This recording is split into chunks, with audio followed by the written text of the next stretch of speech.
Welcome back to Power Lunch. I'm Seema Modi. President Biden's infrastructure plan, a boon for clean energy, and one unsuspecting winner could be General Electric. The company's investments in wind turbines beginning to challenge even Siemens and Ventus wind systems. Just in the past week, GE's Haliade-X has received two big orders from New Jersey and Massachusetts. So will this clean energy play start to pay off for GE and others? The Trading Nation team today is Bill Baruch of Blue Line Capital, John Petridis of Tocqueville Asset Management. John, we know that GE CEO Larry Culp has made renewable energy a big priority over the last 2 years with Haliade-X, which is the world's largest wind turbine. I guess the question is, when does this start to play a meaningful role in driving earnings? Well, I think the whole story here is a show-me story. This will be the third time we've got infrastructure plans coming through in the last 12 years.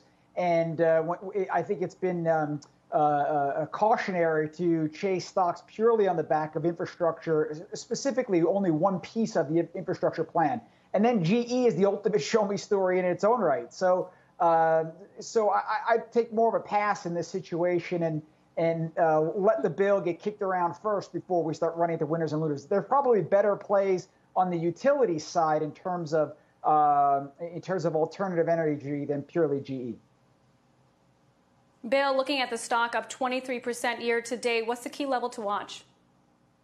Listen, I'm looking at a lot of good technicals here. I mean, the market last year is made a new low, but it held that 2009 low. It's recovered strongly, and you got this wedge right now that's really consolidating, and it's holding the 50-day moving average very well. If it can move out above this wedge, which it's started to do, and really get through that $14, $14.50 area, I mean, the upside is 1680 there, which is where a lot of the selling pressure really kicked in back in 2018. So I think that's the sort of target. There's obviously the fundamental tailwinds here. I really like the aviation space a lot, and GE does have a lot of cash flow coming from there through this year. So I think that's another tailwind that brings to the table as well.